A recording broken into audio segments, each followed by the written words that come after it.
오늘의 말씀은 공의로 재판할지라라는 주제의 말씀으로서 레위기 19장 15절 말씀을 함께 나누시도록 하겠습니다.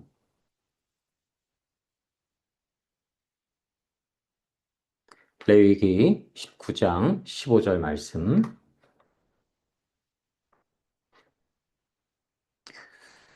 함께 봉독하시도록 하겠습니다. 너희는 재판할 때에 불의를 행하지 말며 가난한 자의 편을 들지 말며 세력 있는 자라고 두둔하지 말고 공의로 사람을 재판할지며. 레위기 19장 15절 말씀. 아멘. 아멘.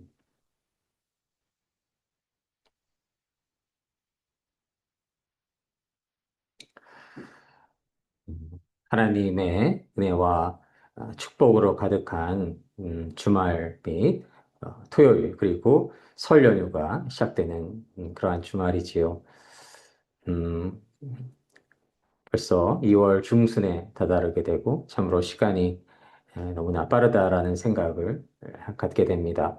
올 초에 하나님 안에서 귀한 계획을 세우시기도 하였을 텐데요.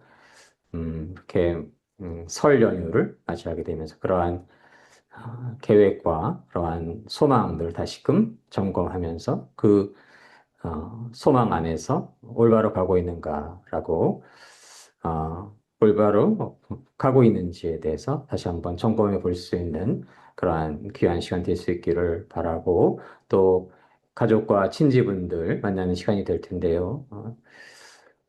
하나님의 은혜와 사랑으로 충만한 그러한 시간들 될 수 있기를 주님의 이름으로 기원합니다.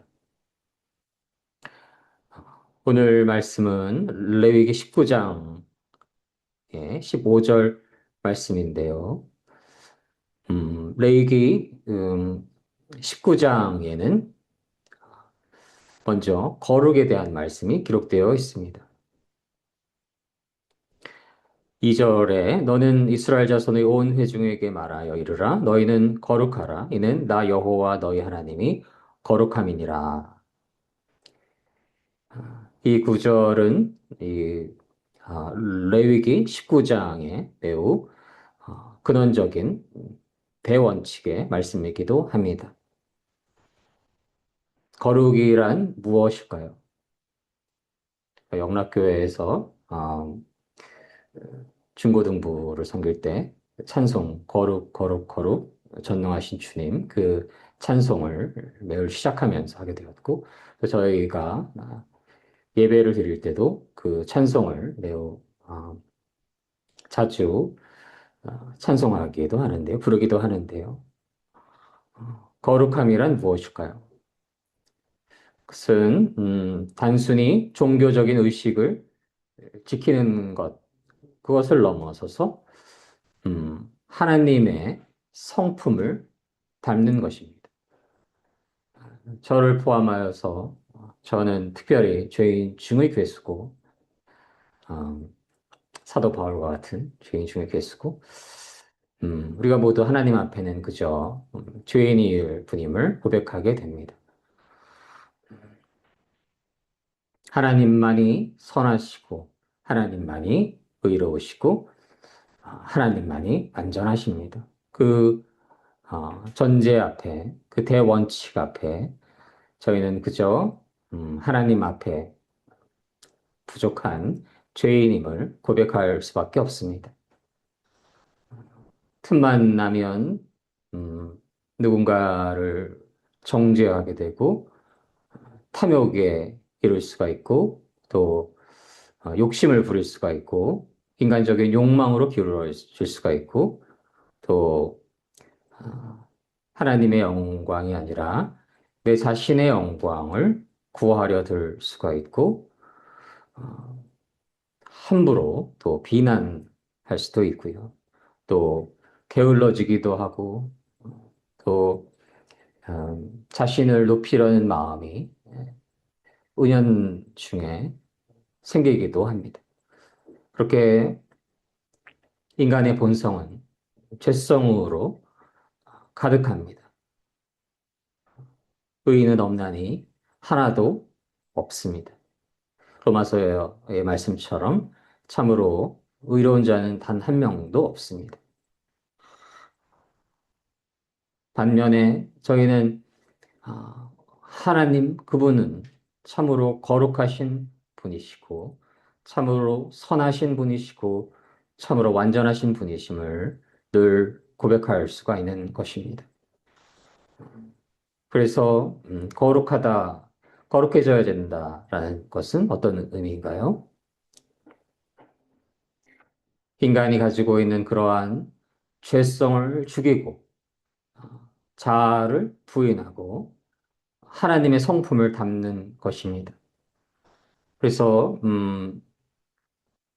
늘 이렇게 목회 사역을 이루어가면서 또 살아가면서 하나님의 종으로서 살아가면서 늘 저의 마음속에 되새겨야 하는 말이 십자가에 못 박혔나니 그리고 신명기에서 출애굽기에서 또 여러 구약에서 하나님 앞에 자아를 부인하는 그러한 내용들이 들어있지요. 거룩한 땅이니 신을 벗으라라고 하는 그러한 메시지도 마찬가지이고 그래서 인간은 본질적으로 죄인일 뿐이고 그 죄를 이기기 위해서는 하나님의 은혜가 필요한 것이고 자아가 죽어야 하는 것입니다. 자아를 부인해야 하는 것입니다. 하나님 앞에 신을 벗어야 하는 것임을 믿습니다. 그래서 그 욕심과 게으름과 이기심과 탐욕과 자신만을 주장하려고 하는 마음, 그러한 죄성으로 가득한 자아가 죽었을 때 그러한 우상을 숭배하는 자신의 욕망을 위해 살아가는 자신을 위해 살아가는 이 땅에서 그저 잘 먹고 잘 살아가려고 하는 자신을 높이는 교만한 그러한 죄성을 십자가에 못 박고 나는 십자가에 못 박히고 하나님의 성품을 닮아 살아갈 때 그 삶이 거룩한 삶이 되는 것임을 믿습니다. 그래서 모든 시간 자아를 부인해야 하는 것입니다. 사도 바울께서 뭐라고 하셨나요? 나는 날마다 죽노라. 사도 바울께서 날마다 죽노라 하셨다라고 한다면 저는 매초 죽어야 합니다. 그 아침에 날마다 그 뭐 같은 의미겠지만 아침에 한 번 이렇게 되새기는 거 가지고는 안 되고 저와 같은 죄인 중에 괴수는 매 순간 죽어야 합니다. 어, 저랑 비슷한 분들이 많으시죠? 날마다 죽노라, 로 부족하고 매 순간 죽노라. 그렇지 않으면 옛 자아가 잡초가 돋아나듯이 옛 자아가 문득문득 나오게 되고 그것을 죽이지 않으면 옛 자아가 그냥 또다시 만연해서 창궐해서 옛 자아로 그냥 살아가게 돼. 그래서 죄인 중에 괴수로 그 말 그대로 살아갈 수가 있는 것이지요. 그래서 거룩함 그것은 자아의 부인인 것입니다. 자아가 죽는 것.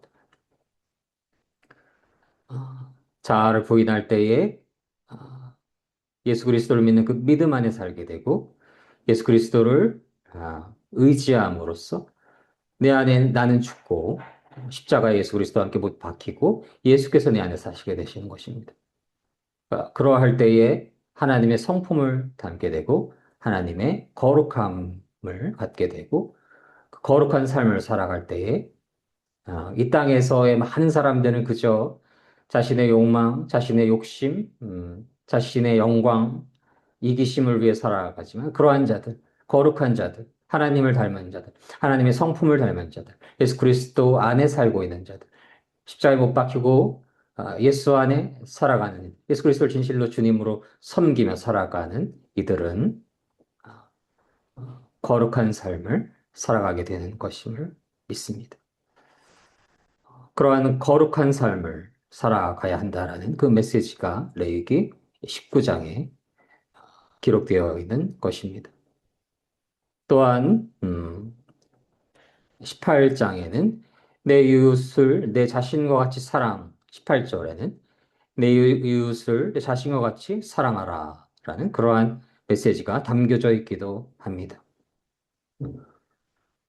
그것은 사회적인 정의가 그 안에 담겨져 있고 또 일상의 거룩함. 인간은 그저 자기애로 가득하기 때문에 누군가를 사랑하기 어려운 존재입니다. 완전하게 사랑할 수가 없는 것입니다. 그래서 하나님께서 저희에게 어떤 명령을 내려주셨나요? 내 이웃을 내 자신과 같이 사랑하라. 우리의 이웃을 스스로 자신처럼 사랑하고 있나요? 어, 저 또한 그러한 말씀 앞에서 또한 회개하게 되는 그러한 시간이기도 합니다. 이웃을 사랑하되 자신과 같이 사랑하라. 그럴 수가 인간은 없는 것입니다. 본연적인 인간은, 죄로 가득한 인간은, 죄인 중에 괴수들인 인간은 이웃을 내 몸처럼 사랑할 수가 없는 것입니다. 왜 그런가요? 그 안에 죄성이 있기 때문에 자신을 사랑하고 자신의 욕망을 사랑하고 자신의 이름을 사랑하고 자신의 명예를 사랑하고 자신의 뜻을 사랑하는 것입니다.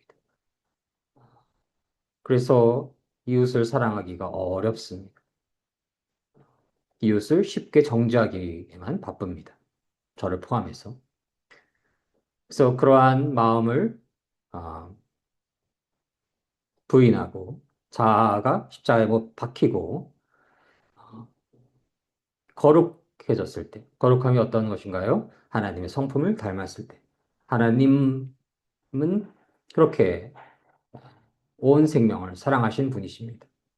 하나님이 세상을 이처럼 사랑하사 어떻게 하셨나요? 독생자를 보내주셨고 예수 그리스도를 믿는 이들에게 그의 모든 저희의 모든 그 어, 죄악을 담당케 하시고 십자가에 못 박히게 하셨던 것입니다. 그래서 사랑한다는 것, 이웃을 내 몸처럼 사랑한다라는 것은 거룩함이 필요한 것이고 그 거룩함은 하나님의 성품을 닮았을 때에 얻게 되는 것임을 다시금 깨달을 수가 있는 것입니다.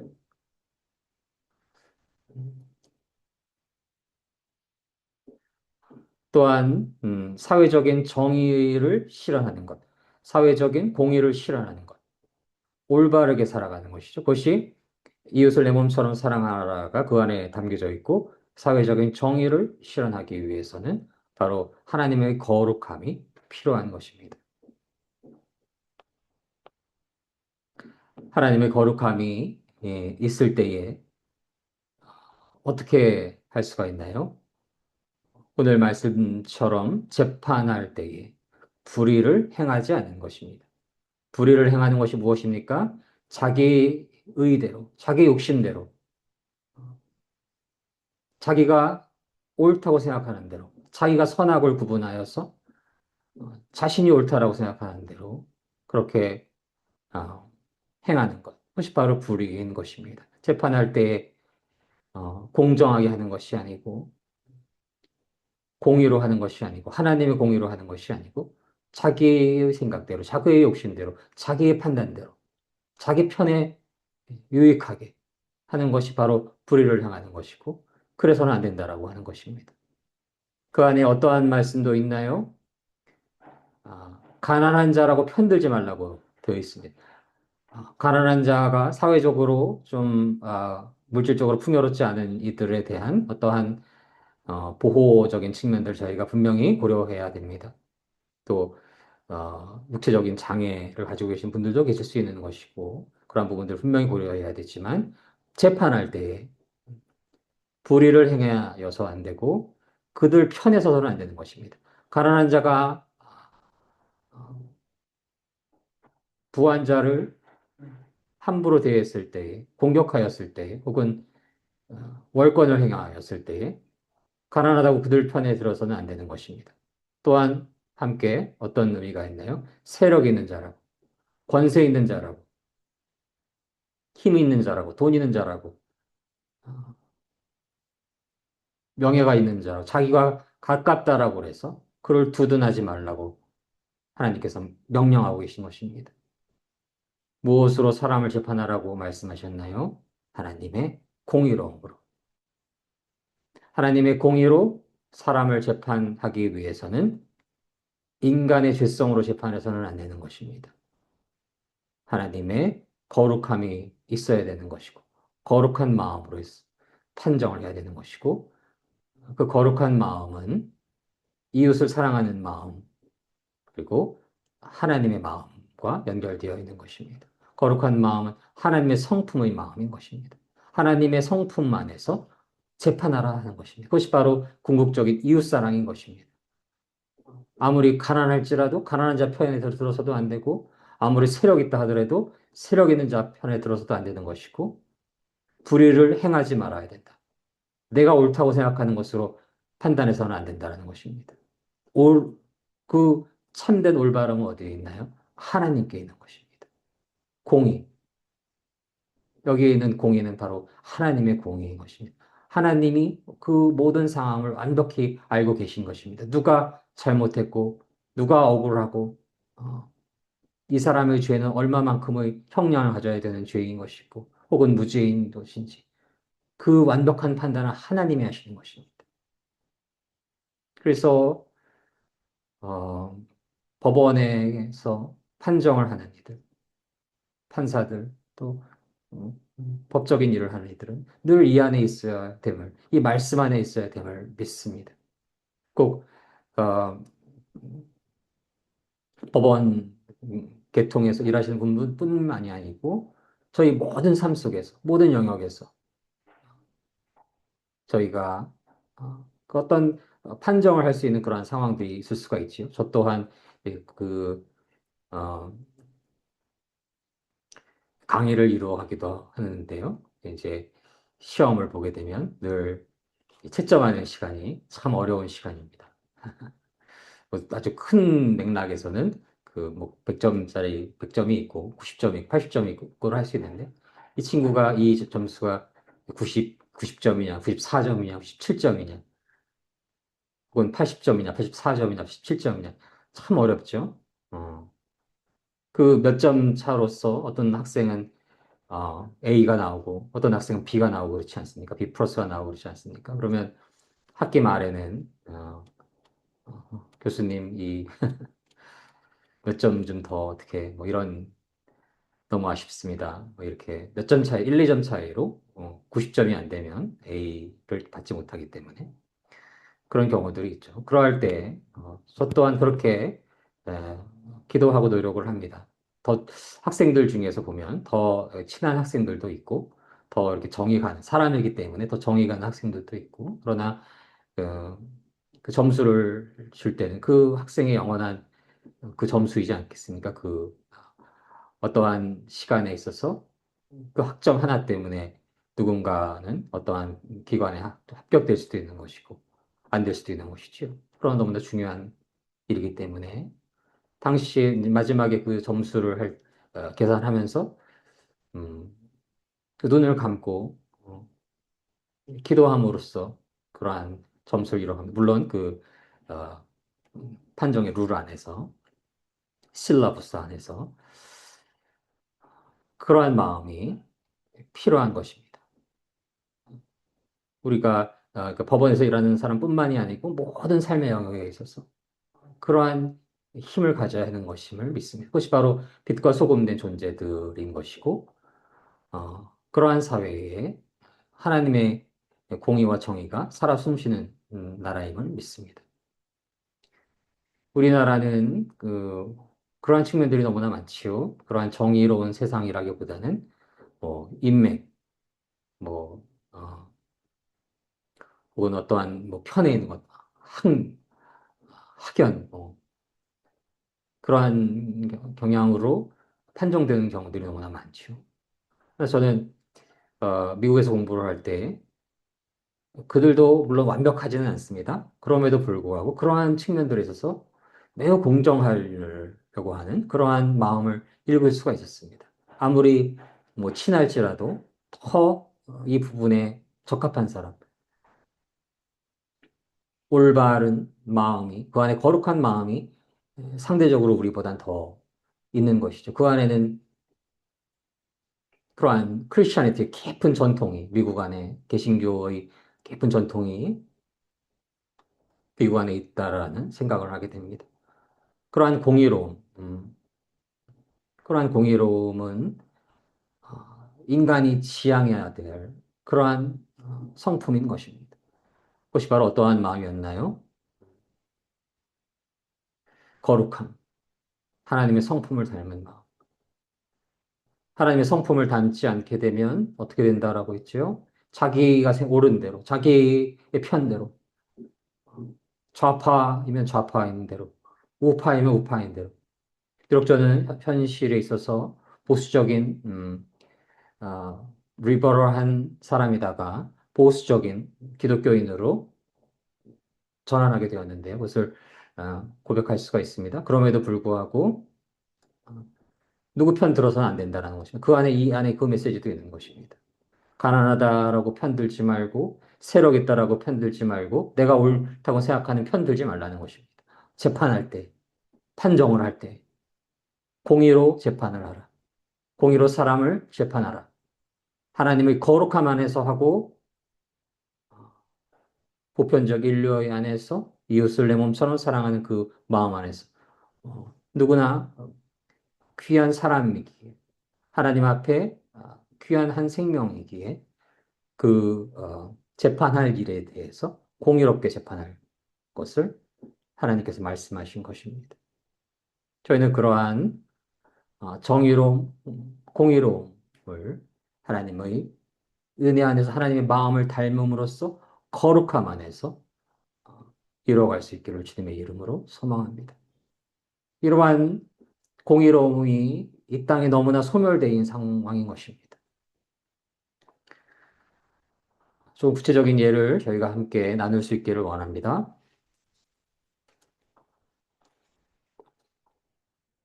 대한민국 헌법의 77조의 1항을 읽도록 하겠습니다. 대통령은 전시 사변 또는 이에 준하는 국가 비상사태에 있어서 병력으로서 군사상의 필요에 응하거나 공공의 안녕 질서를 유지할 필요가 있을 때에는 법률이 정하는 바에 의하여 계엄을 선포할 수 있다. 대한민국 헌법 제77조입니다. 계엄을 언제 선포할 수 있나요? 전시, 그리고 어, 사변 또는 이에 준하는 국가 비상사태. 그 국가 비상사태를 판정할 수 있는 이가 누구인가요? 바로 대통령이신 것입니다. 국민의 투표로 어, 선출되신 대통령께서 이러한 상황이 국가 비상사태라고 판정을 하였을 때는 어, 병력으로서 군사상의 필요에 응하거나 공공의 안정질서를 유지할 필요가 있을 때 비상사태이기 때문에 법률이 정하는 바에 의해서 계엄을 선포할 수 있다. 이것이 가장 상위법인 헌법 77조에 명백히 기록되어 있습니다. 자, 그런데 아무 때나 할 수 있는 것이 아니고요. 그냥 뭐 밥 먹다가 심심하면 좀 지루하니까 할 수 있는 것이 아니죠. 어떤 상황이었습니까? 전시, 사변 또는 이에 준하는 국가 비상사태. 그 국가 비상사태라는 것을 판정하는 사람이 누구인가요? 대통령입니다. 여기에 누가 있나요? 무슨 어, 언론사가 있나요? 뭐 다른 기관이 주체가 되나요? 그 국가 비상사태인 것을 판정하는 자가 바로 대통령인 것입니다.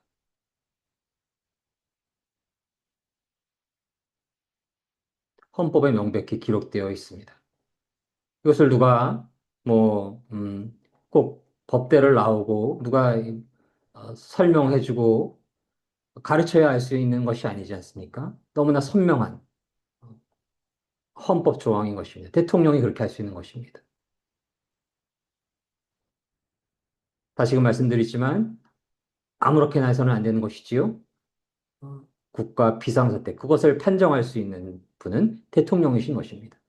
그런데 아, 대통령도 사람이시지요. 그래서 기울어질 수가 있는 것입니다.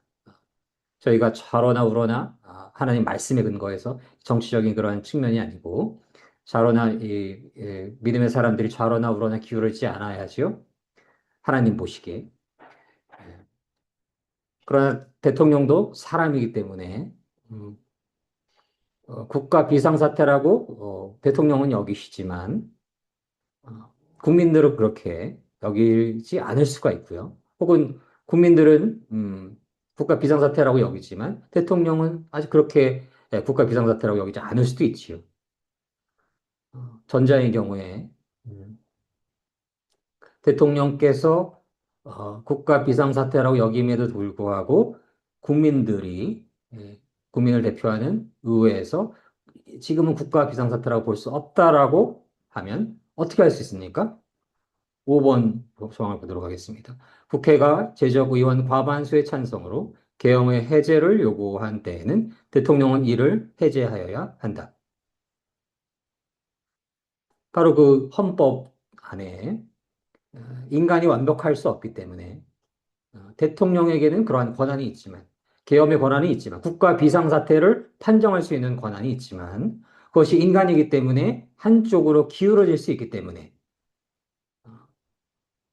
국민의 대표기관인 국회에서 과반수의 찬성으로 해제를 요구하게 되면 이를 해제하여야 한다라는 조항이 있는 것입니다. 왜 그런가요? 국가 비상사태에 대한 판정이 기울어질 수 있기 때문에 국민의 의사에 반하여. 국민의 의사가 절대적이라는 것은 또 아닙니다. 국민의 의사가 잘못될 조금 기울어질 수도 있는 것이지요. 그렇기 때문에 아, 행정부, 입법부, 사법부 또 어, 그 교육기관, 학계, 또 종교계 이러한 분들의 자문이 있고 그런 것입니다. 음, 그럼에도 불구하고 어, 대통령께서 이러한 고유 권한이 있는데 국가 비상사태라고 판정해서 계엄을 이뤄갈 수 있는 고유의 권한이 있는데요. 국회가 제적의원 과반수의 찬성으로 계엄을 해제하게 됐을 때는 해제를 요구했을 때에는 대통령이 이를 해제하여야 한다. 이 조항을 어겼습니까? 아닙니까? 그대로 따랐던 것입니다. 그래서 몇 시간 만에 이 계엄을 해제하지 않았습니까?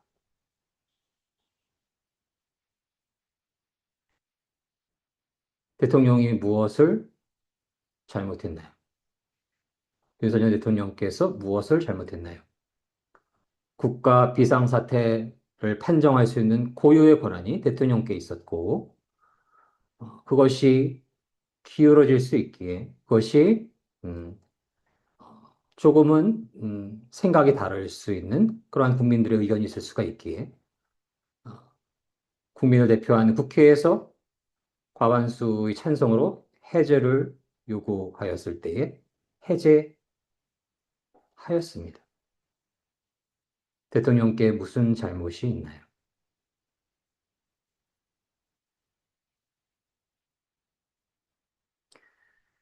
오늘 조금 전에 나눴던 말씀으로 다시 돌아가기를 바랍니다.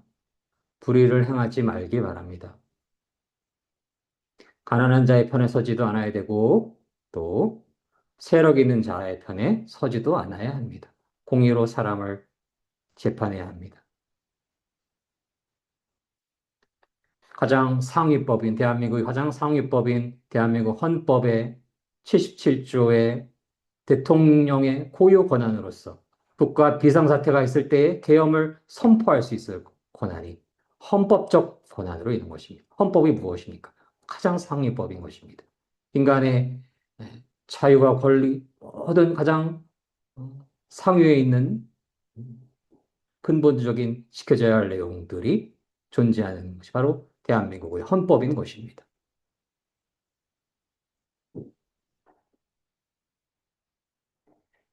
누가 위헌적인 이야기를 하고 있나요?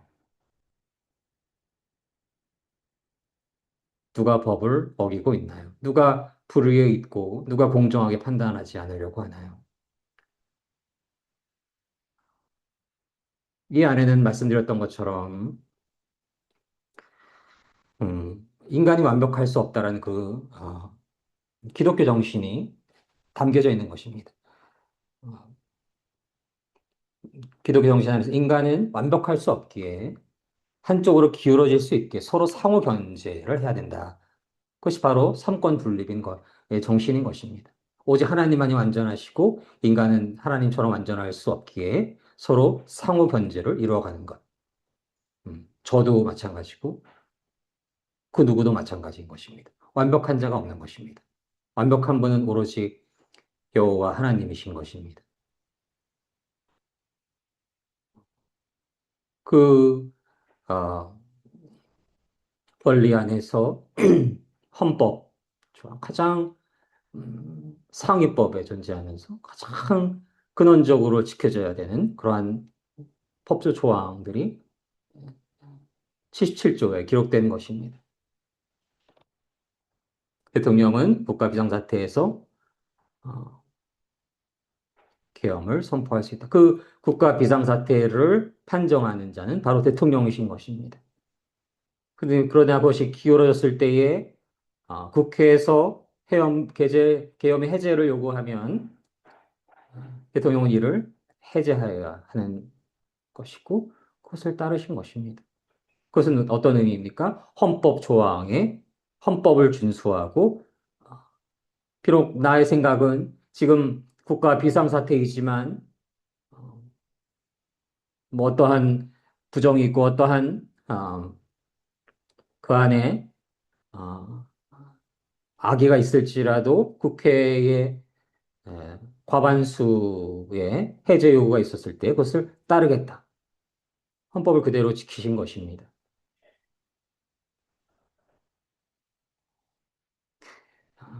이러한 조항에 대해서는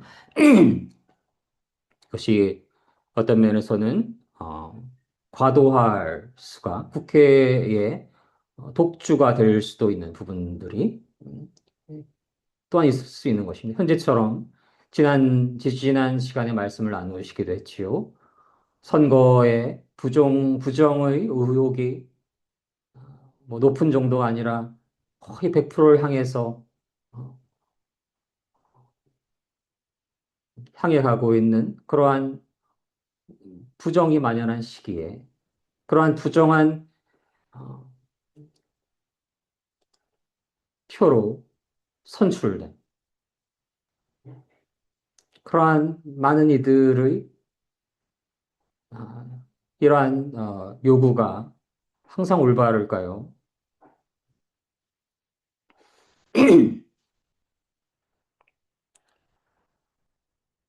그래서 저희는 이러한 상호 견제가 되어야 되는데요. 이러한 상황에 참으로 대통령께서 할 수 있는 그러한 유일한 선택이었을 것으로 저는 여겨집니다. 물론 저와 생각이 다를 수가 있습니다. 그렇죠? 그래서 그러한 분들의 다른 생각들이 의회의 표를 통해서 국회의원의 숫자가 된 것이 그것이 비록 부정으로 오염된 것으로 여겨지지만 그래서 과반수 이상의 해제 요구가 있었기 때문에 그것을 그대로 받아들였던 것입니다.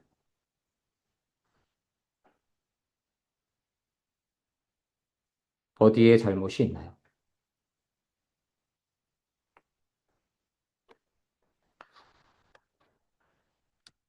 형법 87조 내란에 대한 내용을 알아보도록 하겠습니다.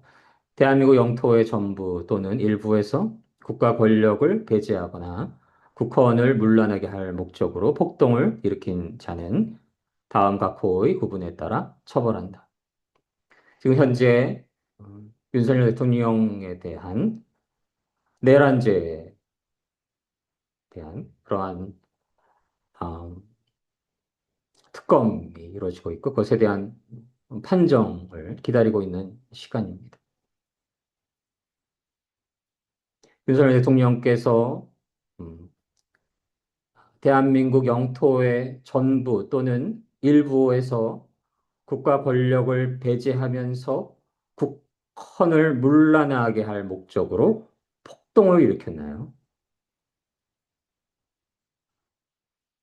다시 읽겠습니다. 대한민국 영토의 전부 또는 일부에서 국가 권력을 배제하거나 국헌을 문란하게 할 목적으로 폭동을 일으켰나요? 이런 게 어떤 걸 말하는 겁니까? 어,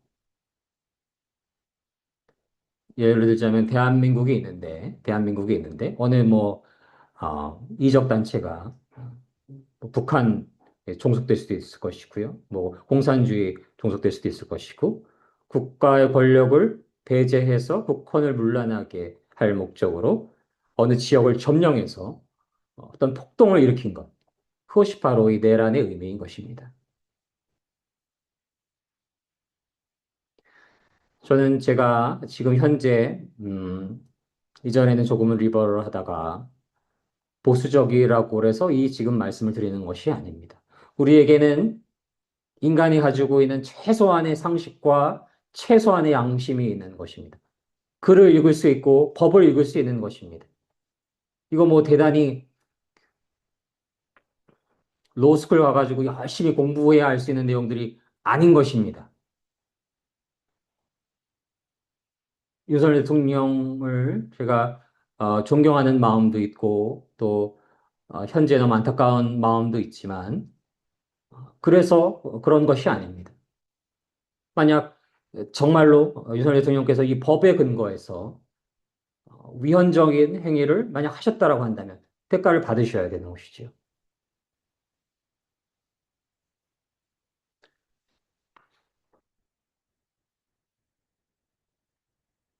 헌법 77조의 대통령은 국가 비상사태에 계엄을 선포할 수 있는 권한이 분명히 있는 것입니다.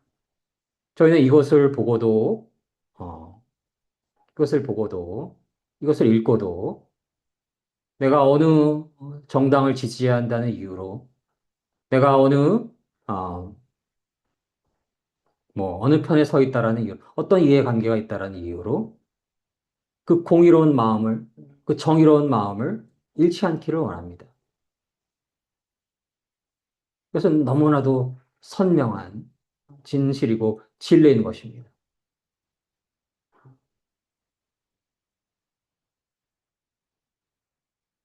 대통령에게 국가 비상 사태를 판정할 수 있는 권한이 있고, 대통령께서 그러한 국가 비상 사태를 판정할 수 있는 권한 안에서 그렇게 판정을 했을 때에 계엄을 선포할 수 있는 권한이 헌법 70조 7조에 명확히 기록되어 있는 것입니다. 그러나 그 헌법은 무엇을 의미하고 있나요? 이것이 지금 국회의 과도한 권한이 될 수도 있지만 지금 헌법은 이렇게 제정되어 있습니다. 음, 국회가 그것이 옳지 않다라고 여길 때는 국가 비상사태에 준하지는 않는다라고 여길 때는 어, 과반수의 찬성으로 계엄의 해제를 요구할 수 있고 대통령은 이를 해제하여야 한다. 해제하지 않았나요? 대통령이 무슨 완벽한 신이신가요? 아닙니다. 그분이 국가 비상사태를 판정할 수 있는 권한이 있는 것이고 국회에서 그것을 해제 요구했을 때는 그것을 받아들이셨던 것입니다. 헌법대로 행하신 것입니다. 국헌 문란하신 게 아니고 국헌을 문란하려고 어디서 어, 반란을 일으키신 게 내란을 일으키신 게 아니고 헌법대로 행하신 것입니다. 헌법대로 해석하고 헌법 안에서 판단하시고 헌법대로 계엄을 선포하셨는데 국회에서 계엄 해제를 과반수 이상의 찬성으로 요구했기 때문에 해제하신 것입니다.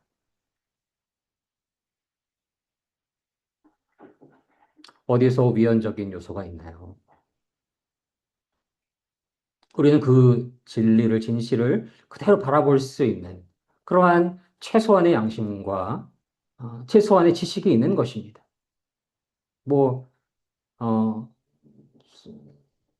사법고 싶고 패스해야 하는 것이 아니고, 로스쿨 가야 하는 것이 아니고, 대학교를 꼭 가야 하는 것도 아니고, 뭐 한 중학교, 고등학교 정도 다니면 이러한 내용은 충분히 이해할 수 있는 게 아니겠습니까? 그리고 내란의 의미, 이 의미가 무엇인가요? 국가 권력을 배제하고 국권을 헌법을 문란하게 할 목적으로 폭동을 일으키는 것. 아까 말씀을 드렸던 것처럼 대한민국 안에 있는 기관이 아니라 뭐 의병을 일으켜서 자기들이 이 대한민국은 정통성이 없다라고 하면서 뭐 공산주의자일 수도 있고요. 히틀러주의자일 수도 있고 어떠한 사상가일 수도 있고 자신들이 국가 권력을 배제시켜버리고 국헌을 깨어뜨릴, 헌법을 깨어뜨릴 목적으로 폭동을 일으킨 것. 영토 전부 혹은 일부를 점령해야 되는 것입니다. 그것이 바로 내란의 의미인 것입니다. 윤석열 대통령께서 내란을 하셨나요? 대통령이 왜 내란을 하시나요? 대통령은 헌법기관이신데 헌법에 따라 행하신 것입니다. 비록 그 판단이 기울어질 수 있는 것이죠. 누구도. 어,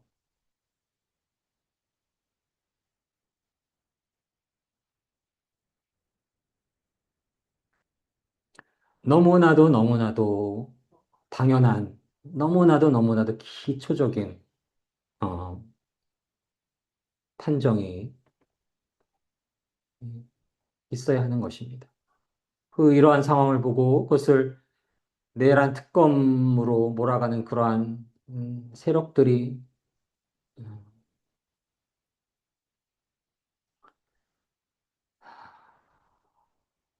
어떠한 세력들인지 참 말씀을 드리지 않아도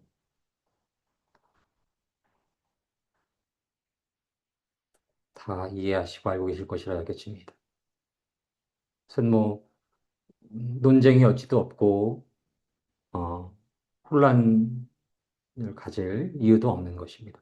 선거에서 부정이 있는가 없는가가 너무나 선명한 사실로서 확인되듯이 이것도 뭐 사법고시 통과하지 않아도 로스쿨 가지 않아도 글을 읽고 내용을 알 수 있으면 이해할 수 있으면 너무나 어, 판정은 당연한 것입니다. 다시금 말씀드리지만 저는 뭐 보수 우파건 진보 좌파건 그걸 넘어서서 하나님의 종으로서 하나님의 말씀에 근거해서 말씀을 드립니다. 어, 불의를 행하지 말고 너 옳은 대로 하지 말고 가난한 자의 편에 서지도 말고 세력 있는 자의 편에 서지도 마라. 공의로서 판단할지니라. 공의로서 사람을 판정할지니라. 어, 이 헌법과 형법을 읽어보게 되면 그러한 말씀 안에서 공의롭게 판단을 한다고 한다면 그건 너무나 쉬운 문제인 것입니다. 99.999%가 아니라 100%인 것입니다. 너무나 완전한 판단이 되어야 하는 것입니다. 그러나 벌써 그 대통령을 따랐다라는 그러한 제목으로 그 총리를 20몇 년인가를 선고를 하고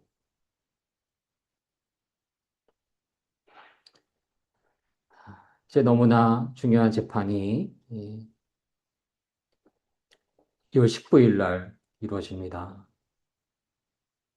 진리는 너무나 선명합니다. 너무나 선명합니다.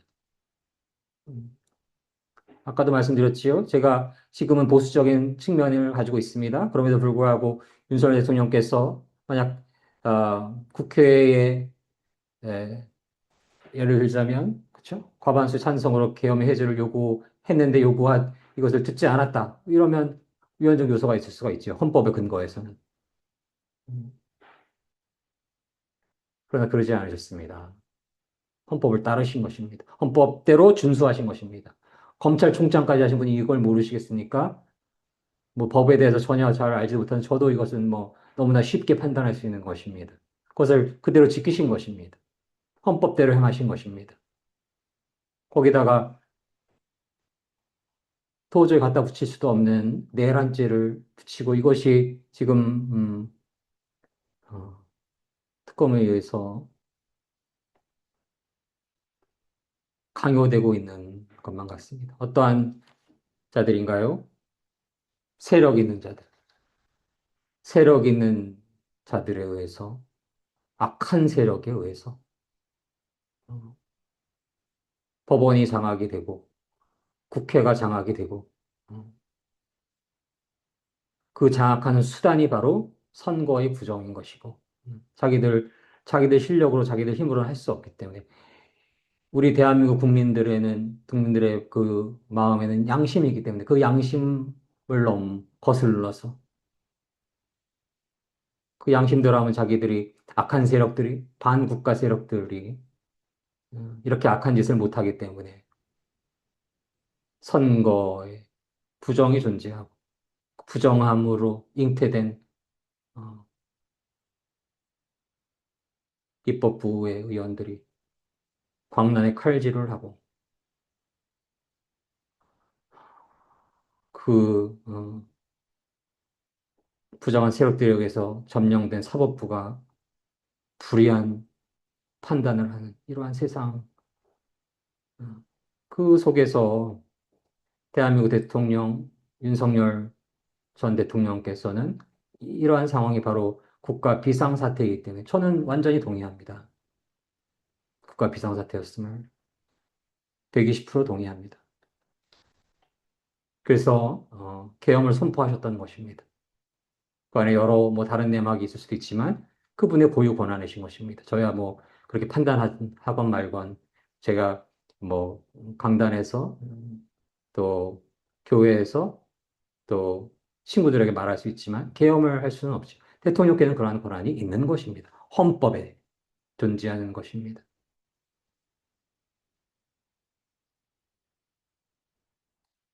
이 국회가 올바르게 생성된 국회로 여겨지지도 않고 부정한 선거가 있는 것으로 여겨지기 때문에 그럼에도 불구하고 존재하는 국회이고 헌법에 이렇게 되어 있기 때문에 어, 그들의 계엄의 해제 요구를 그대로 받아들여 준 것입니다.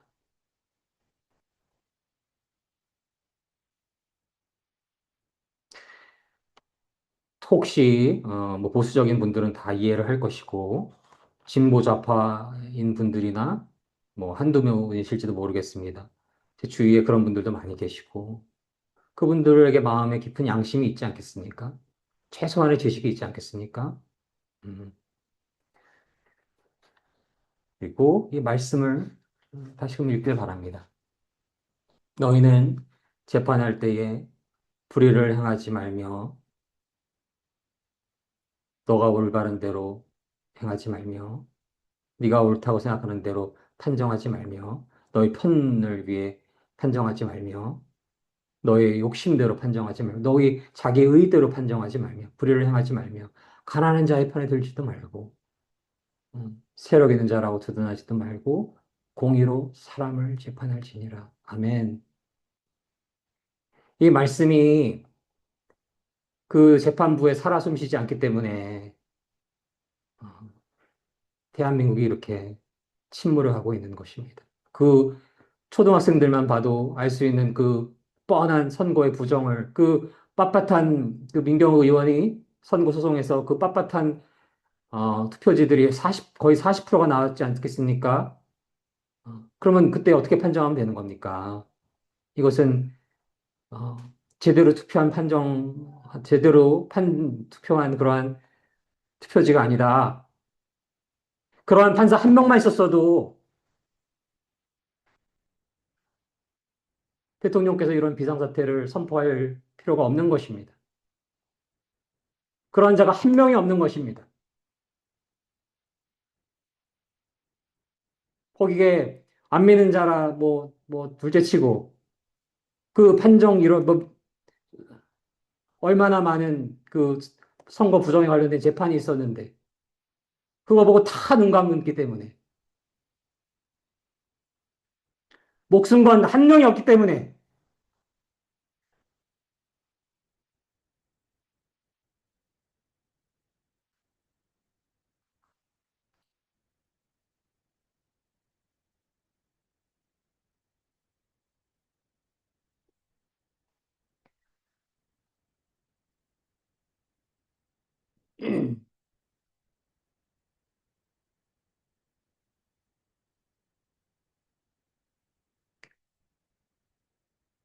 그렇기에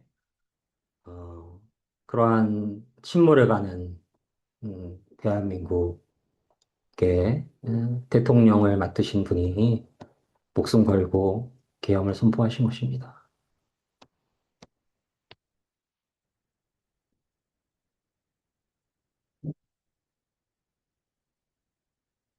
음,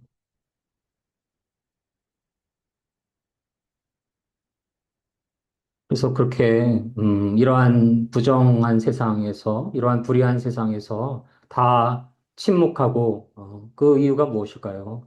자기 먹고 살기 바쁜 것입니다. 이거 모를까요? 이 선거에 부정 있는 거 모를까요? 이 헌법 조항들 모를까요? 먹고 살기 바쁜 것이고 그 어둠의 영에 미혹된 것입니다. 그 정의롭게 살아갈 수가 없는 것입니다.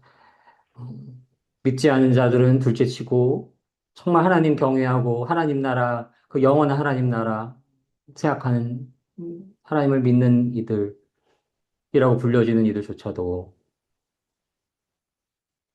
그 거대한 불의 앞에 침묵하고 있기에 이렇게 세상이 어두워지고 있고 대한민국은 침몰 위기에 있는 것입니다.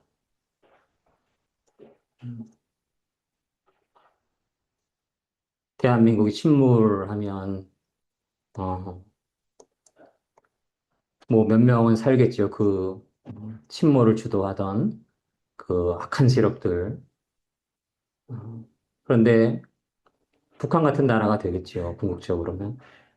그러면 뭐 기독교인들은 다 저 아오지 탄광 같은 데 가는 것이고 북한 같은 비슷한 나라 지금 뭐 한 2천만 뭐 되나요? 다 아주 그 권력 정점의 근처에 몇 명들만 호의호식하고 아주 소수만 호의호식하고 모든 국민들은 다 개돼지로 살고 그리고 한 절반은 다 죽는 것입니다. 그러한 세상으로 지금 가고 있는 것입니다. 침몰한다는 의미는 그러한 의미인 것입니다. 중국은 대한민국을 그러한 나라로 북한과 같은 그러한 나라로 만들려고 하는 것임을 음, 깨달을 수가 있는 것입니다.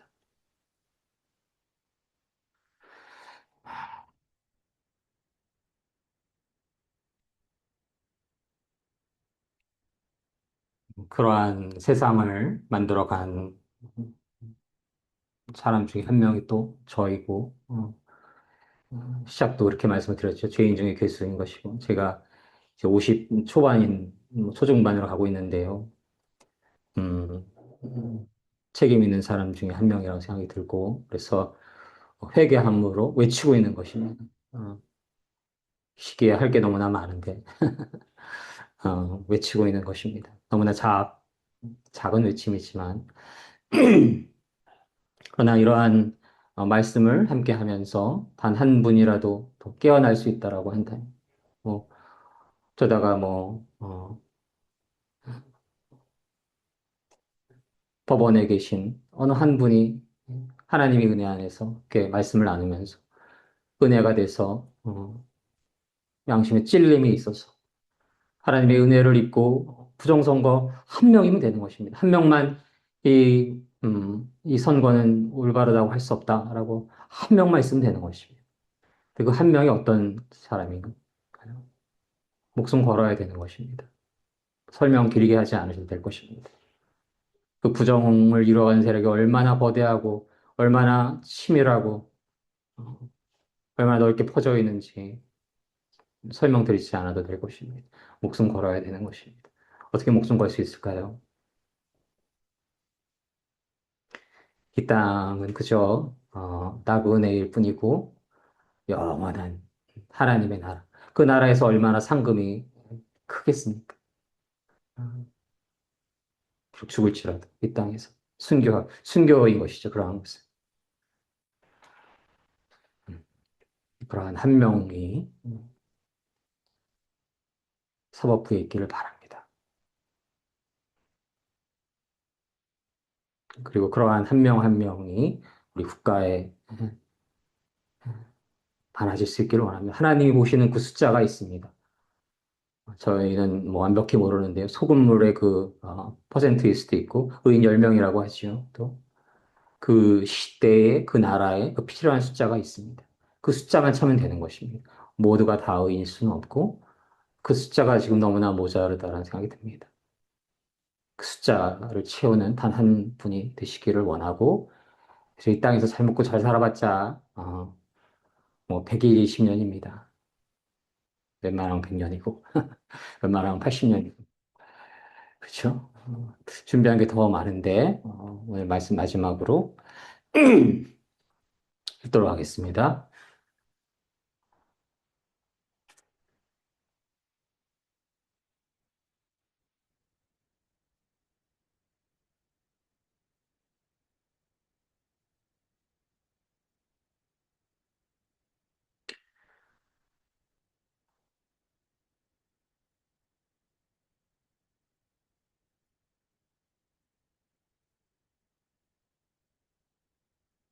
믿음은 바라는 것들의 실상이요.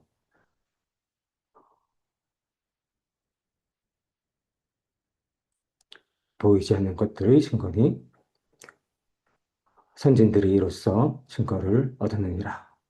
히브리서 11장 1절로 2절 말씀. 아멘. 함께 기도하시겠습니다.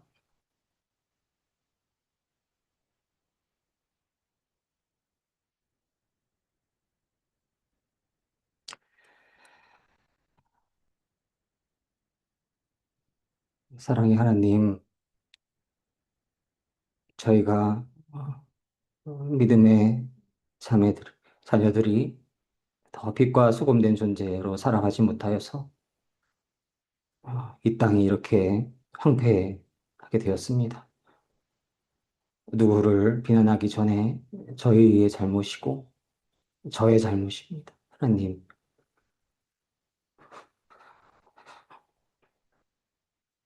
저희를 불쌍히 여겨 주시옵소서.